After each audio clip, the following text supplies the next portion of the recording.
Friends, in today's fast life, we get distracted in such a way that we are not able to focus on any one thing. We get easily distracted by social media notifications. We start any task with great enthusiasm, but in the form of a new and shiny thing, we immediately leave it behind. In the continuation of this story of Gautama Buddha, let us know how he got rid of this problem. It was a long time ago. There was an emperor in a village. He had everything under his control. He had immense wealth and good people who took care of him and followed his orders. He also took great care of his people and never let them feel any shortage of anything. So they had to give it to the emperor to eat. He had everything. There was no shortage of anything, but his mind could never settle for anything. Whenever he tried to do anything, his attention would get distracted. He was very worried about this thing and was relieved many times. He had also met the kings of his neighboring kingdom, and everyone had given him different opinions. Everyone had told him different methods. Whatever methods the emperor had heard about, he implemented those triangles in his life. But he did not get any benefit from those methods, due to which he was always worried, relieved, troubled, relieved. Many times he could not even sleep at night, and he would just toss and turn. One day, a news reached the emperor's ears that there is such an extraordinary person in his kingdom whose words are priceless, whose the secret of life is hidden in the word. The truth of life is hidden. People come from far and wide to meet him because he solves every person's problem very simply and easily. Hearing this, the emperor was very questioned. He felt that now he would get the answers to his questions. After hearing so much praise, the emperor decided that he would immediately go and meet the person, and he would also know whether the people who are praising him so much are true or not. Early in the morning, the emperor set out to meet him in person. The route was a little long. Yes, the emperor rested a little on the way. Everyone present there knew him in person. When the emperor asked them to meet him in person when asked, they were praising him a lot for being an extraordinary person. Then the emperor thought that it seems that this person is very intelligent, must be very educated, and will be an influential person. Otherwise, everyone would not praise him so much. Surely, he must have something like this in the person because of which everyone knows him and is praising him. Hearing the praise of that person, the emperor's mind became more curious to meet that person. Now the emperor wanted to meet that person as soon as possible. Yes, that person's journey ahead. When the emperor reached the ashram, he did not see anyone in the ashram. There was a small garden behind the ashram. When the emperor reached there, he saw that a gardener was cleaning his entire body in the garden. He was covered with mud and had had no slippers on his feet. Seeing this, the emperor said to the gardener, "Listen, sir, where is the owner of this ashram? I have come to meet him." The gardener replied, "Sir, you sit inside. I will call him soon. Malik will meet you." Hearing this, the emperor went inside the hut and sat down and started waiting for the arrival of the extraordinary person. After waiting with some fear, when the extraordinary person arrived in front of the emperor, he saw that it was the same person who was gardening in the garden. The emperor greeted him and said with great surprise, "You are the same gardener who was tending the garden outside." But this time, the gardener was standing in the form of a Buddhist monk. Then the Buddhist monk said to the emperor, "The emperor is making fun of me.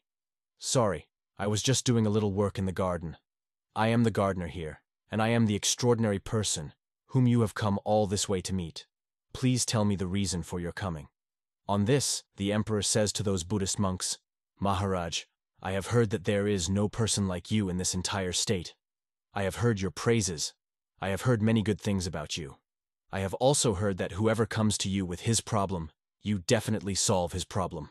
That's why I have come here to meet you today, and I want to listen to your preaching. But my mind has a doubt on this." On this, the emperor says, "I have seen great scholars, great knowledgeable people. You have seen that whenever they walk, they have different types of books of knowledge. There is definitely some sign with them which can show that they are knowledgeable people. But you do not have any books of knowledge, nor are there any signs of such tomorrow visible in you. But despite that, you seem very calm. Can you tell me its secret?" On this, the Buddhist monk started smiling and said to the emperor, My knowledge is everywhere in the form of nature in this universe. I get my knowledge only from the simple and ordinary things of life. But Maharaj, what problem are you facing here? Please explain to me the reason for your coming here. On this, the Samrat says, the reason for my coming here is that I have not been concentrating about anything for a long time. On this, the Buddhist monk started smiling once again and said to the emperor, "Hey, emperor, you were not watering the plants, you just wanted to finish your work as soon as possible. The thought was arising in your mind that you should water these 15 plants as soon as possible, and after that, you would give me water so that I can get the answers to my questions. I am relieved to know that, for some reason, this task seemed like a burden to you, as if I have placed a huge burden on your shoulders. This is the reason why you did not rock yourself in this sail when it was before us. If the work seems like a burden, then we just want to finish it somehow, and while reducing it, we are not able to give our full attention to the work. But if you could understand the importance of this sail, then you would be able to give importance to its importance and only focus on plants and animals. If you had concentrated on the water, no thoughts would have troubled you."